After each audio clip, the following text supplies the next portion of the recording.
Hey there folks, time for another Mycopunk video. It's only been like a week, but we've had like 3 patches and 3 hotfixes since then.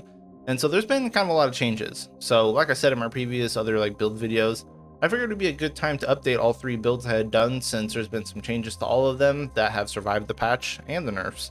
I still have one more build I want to showcase, but it's a glider build of course, but I kind of have to have like 3 setups for a same-ish build, so I'm going to do that one on its own next. But for now, let's just get into what's changed in the game and what's changed for our builds.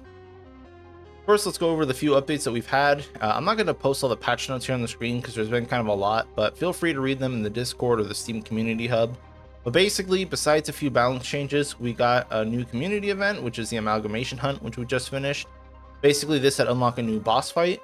And so now with this, we have like 3 total weekly missions to do for guaranteed loot. So we have the Cranius boss fight, the Amalgamation boss fight, and the Globler quest, which can be repeated weekly for the bonus rewards. The Amalgamation Hunt does have unique skins, weapon cosmetics, and an exotic perk for each character. Alongside that, we also got a lot more modding support for the game. And so there are a few people laying some foundation for the mods for the future of this game. We also have a pity system now for exotic upgrades, so they'll drop every 40 upgrades, as well as significantly higher chance to drop non-duplicate upgrades. And also we can craft upgrades we haven't seen before with Saxonite now, so there's a lot of ways you can get upgrades, and it's pretty easy to get them all now. And then we've also had a few weapon changes, so things like the Carver and the Lead Finger got nerfed, though we haven't seen too many significant buffs yet. Overall though, there's been quite a few changes to the game in such a short amount of time, so it's been kind of exciting for me. I just wanted to point that out because this is an early access title and a lot of them tend to be slow on the updates, unfortunately. So I'm hoping that Mycopunk keeps up. Now, moving on to the build changes. I'm not going to spend nearly as much time as each individual video since I have to smash all 3 together. But let's go ahead and start with the Ignition Wrangler. When I first made the video on the Ignition Wrangler, I thought it was a fine build, but then I immediately got new cycler upgrades, which made me change everything. And that is going to be the Infinity Burn exotic upgrade. This upgrade is insane and I fully expect it to get nerfed, but it survived a few balance patches already, so maybe it won't. So this upgrade is going to grant us infinite ammo, but also damages us as we continue to fire based upon the element of the gun. So this is the best and easiest way to self-inflict statuses. Of course, we're going to be abusing this as much as possible. Now because of this, we've had to rearrange the rest of the upgrades here on the cycler. Scorching Detonation is going to be the other exotic we're going to be using now, which detonates all ignited enemies on kill, dealing 33 damage to all nearby enemies. Of course, we will need to ignite enemies for this, and to play into Infinity Burn, so we're going to have heated battery for the fire ammo here. The rest of the upgrades are just, the extra light frame for sprinting and shooting, which is amazing, double shot for double procs on Affinity Burn, and overclocked mechanism for fire rate compensation. No damage mods at all, this thing is just here to apply burns. Now there's 5 empty spaces I have in this grid, but I couldn't figure out a way to cram another, like 3-piece upgrade into it, so skill issue on my part, I'm sure. But feel free to put anything else in there you want. But I'm going to be using the Cycler now as the main gun on the Ignition Wrangler build, because this thing spreads, ignites, and explodes enemies like in huge packs, so much so that it can crash the game. But you will need another gun to deal with the big enemies. So for a while, I was still using the Jackrabbit, since it does play well with the Immolator exotic, but I also found that it just didn't get the job done the same anymore. So I ended up swapping off of this to the Gunship Cannon to deal with abominations and big guys, since it does do very well at precision shots from afar. For the Gunship Cannon, I'm using the 4 prisms, of course. You kind of have to for this thing. And then we're going to scale its damage significantly by using Point Demolition, Hole Piercer, and Thumper. This is going to reduce our mag size to 1, but it's going to greatly increase our damage by like 1000%, and our fire rate by over 500%. Now it would seem odd to go for fire rate given that we're also having a clip size of 1, but thanks to Frantic Fingers, this allows us to mash a reload button to reload our ammo, and so rather than do like, a whole reload animation for 1 shot at a time, we can mash and fire very fast thanks to our increased fire rate. The rest of the upgrades here are just going to give us some spread and recoil reduction, as well as some extra ammo. You could opt for Unarmored to get even more damage at the cost of taking more damage as well, but I find that the extra damage taken kind of leads to, some pretty quick and unforgiving deaths, so I kind of opted out of that. But with this setup, we can take apart abominations and hedron enemies from afar, and then we're going to be using our cycler to deal with all the grunt enemies and stuff up close.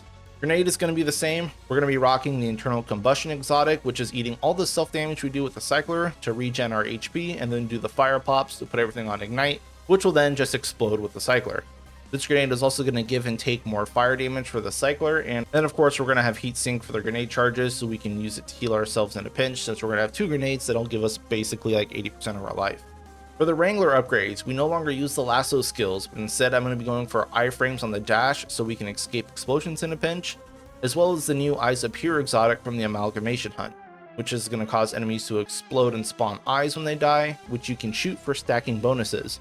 While this thing only stacks to 5, it is pretty easy to upkeep, and so with each stack granting us 2 speed, 7% damage, and 3 health, it becomes a really nice buff to have up on the Wrangler, which will significantly help your damage and survivability, and it only costs 4 points, so I think it's great.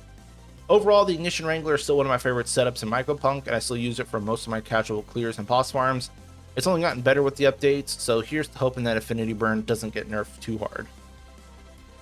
Next up, we have the Bolt Bruiser. This is our shock-based Bruiser setup focused around the ground slams, nosedive.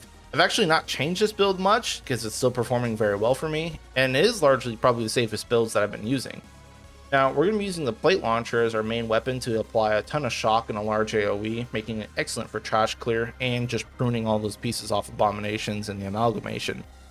The shocks here get funneled back into our nosedive thanks to the charge recycling upgrade on the plates, which is going to help fuel our constant ground slams. The plate launcher is still probably my favorite weapon to use. I just find that it's great at pretty much everything, except kind of single target bosses now. For backup, we're going to be using the DMLR. This gun's got a few buffs in the way of like some upgrade size reductions, so we can fit more upgrades on here.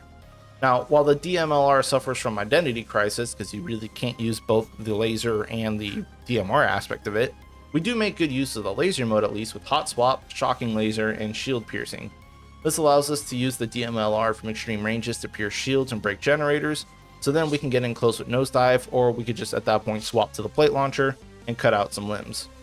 I'm using Shredder here for 60% more limb damage, as well as taking 15% penalty to the core damage, and while I do tend to use this weapon more for dealing with cores, I find the extra limb damage should be worth the trade-off. DMLR isn't particularly a favorite of mine, but it does have a niche use, which is why I keep it on hand for some of my builds. But you could also just use any other weapon you want, like the gunship cannon or lead flinger, as your single target weapon of choice. Now, shot grenade is going to fix our movements, with Livewire granting us a boost of speed while it's on, and Marathon granting us more speed when it's off. Now, I don't use the Livelier upgrade for the bonus speed while the Livewire is active because we get too fast and we can't really hit anything with our grenade explosions. Plus, it doesn't really help us with our nosedive, so it feels kind of a waste to me. Likewise, I don't use a legal pocket grenade because it cuts Livewire's duration down to nothing and makes us spam the grenade way too much to try and keep it up. So instead, we have Shock Funnel, which is going to be here to make sure that we always have our grenade charge as we shock enemies with everything we do, and so we're always refunding our grenade charges and don't really have to rely on the illegal pocket grenade for more uptime. Now, regarding the Bruiser skills, I got rid of Focus Prism to make room for the new Optical Attraction exotic. Not the best new exotic for sure, but it does allow us to get a 60% damage reduction for 6 seconds with reasonable uptime. You don't have to stay in this bubble that the skill makes to keep the damage reduction, thankfully, and the cooldown does start right away, so we really only have about a 13-second downtime for this being off, with 6 seconds of it being up. Not really terrible for 4 points. If you're playing in a group, the aggro pull on this is much more valuable, but even as a solo player, just getting some on-demand damage reduction is pretty helpful, and again, this only costs 4 points as well. The other upgrades we have here are, of course, Lightning Dive for good measure and Nose Bounce, so we get many more nose dives and thunder crashes. Elemental Cocktail here is to help our DPS a bit, since everything we do shocks, so we're also going to start applying burns as well for a little bit more dot damage. This Bruiser setup here is excellent for AoE and survivability, but the bossing and single target damage is lacking a little bit. That being said, don't discount the Bruiser, he's still a champ and he's my preferred build when playing in groups. Moving on to the last build update, the Gunsand Scrapper. Now, Lead Flinger has gone through quite a few nerfs, but thankfully the setup I had for the Lead Flinger did not significantly get touched. The main nerfs here are that Lucky Bastard now takes ammo from your reserves rather than granting you ammo, so it's no more infinite ammo. So we do have to swap guns occasionally, which really isn't a big deal. Also, the Shrapnel Loading upgrade now has more horizontal spread attached to it, so our shots aren't quite as precise and clustered, which again, isn't quite a huge deal. It does give us slightly better AoE at the cost of reduced precision at long range. Otherwise, we're pretty much the same as we were before. We're still slinging 6 shots at a time for about 1800 damage a burst, but I'm glad it survived at least this round of nerfs. And so we do need another weapon, of course, and the choice is pretty much yours. Lead Flinger does do fine for both single target and groups of enemies for me. So I opt for utility, and of course that means I'm going to go back to the DMLR just to pierce those shields, so I don't have to get up inside them. Nothing really special to say here. We're going to be using the same DMLR with the laser bonus, and then we're just going to swap it from doing shock damage on the Bruiser to fire damage to get the bonuses from the grenade. But otherwise it's going to be the same old laser focused DMLR. The Globler would be another good pick for, like, you know, those big glob nukes on large packs of enemies, and Cycler obviously is always a good choice as well. We're going to be using the fire grenade here, which is the same as it was before. It's a different setup than compared to the Wrangler, but it is still just like all support upgrades. So we have heals, more fire damage, reduced cooldowns, and we don't really need to use it all that often, but it's nice to have just a couple pockets full of heals. For the Scrapper upgrades, I took out the bees and the slide speed upgrades to put in the new exotic upgrade Eye in the Sky, which is absolutely amazing. And this allows you to basically fly around everywhere very fast. Basically, this allows your pole to just be a floating entity, and you can use your middle mouse to target basically anything, and the eye just goes there. Of course, this is still grapple points, so you and your allies can just hold on to it, move around, and transport all the way across the map extremely fast. I absolutely love this perk, and for 4 spaces, it's 100% worth it every time. This makes Scrapper so much better, especially when you consider that you can take yourself out of combat very fast with this, and also be regenerating health from the Stolen Nanites upgrade. We're also going to be using parallel wiring and spare cable upgrades to extend our grapple time, allowing us to be on the eye for a very long time. And of course, while we're on the ground, we have Frantic Mechanism to build up scrap stacks to increase our ground movement speed. And with this much speed, we can sling lead and avoid attacks very well. So yeah, no significant nerfs to pretty much any of the builds. Everything is pretty much smooth sailing at this point. And that's the updates to all my builds here in Mycopunk, and I guess the updates to the game itself had too. I plan to make more videos as content is added and new mods come out, so stay tuned for those. And my last build on the glider, of course, I'll get to work on that soon, I swear. Anyway, thank you all for watching, and good luck out there, folks.